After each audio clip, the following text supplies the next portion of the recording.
Պուրիտանները, ամենօրյա ընթերցանություն, Ջոն Բանյան, օր փետրվարի 1։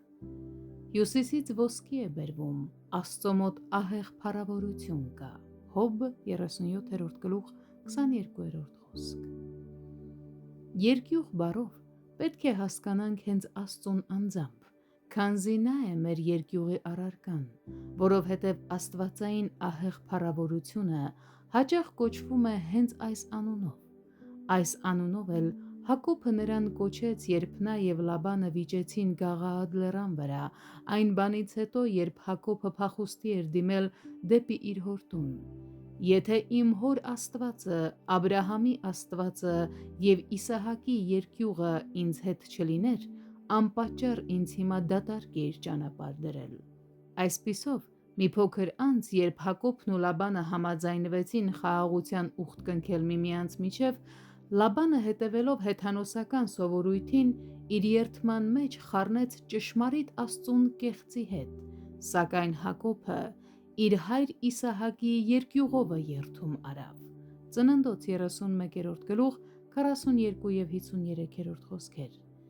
Երկյուղով, այսինքն իր հայր Իսահակի Աստծով։ Եվ իրոք, Աստված իսկապես կարող է կոչվել իր ժողովրդի երկյուղը, ոչ միայն այն պատճառով, որ նրանք նրա շնորհով նրան դարձրել են իրենց երկյուղի առարկան,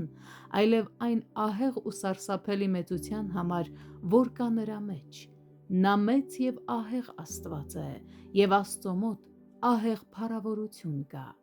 Նեեմիա 1-5-րդ խոսք, Հոբ 37-րդ գլուխ 22-րդ խոսք։ Ով կարող է ճանաչել նրա բարկության զորությունը։ Սարերը դողում են նրանից և բլուրները հալվում են։ Երկիրը բարձրանում է նրա առաջին, նաև աշխարհը և բոլոր նրանում բնակողները։ Նրա ցասման առաջին ով կկանգնե և ով կդիմանա նրա բարկությունը բորբոքելիս։ Նրա սրտմտությունը թափվում է կրակի պես, և ապառաժները ճաքում են նրա առաջին։ Նահում 1-5-6 խոսքեր։ Նրա ժողովուրդը ճանաչում է նրան և կրում երկնային ահը իրենց վրա,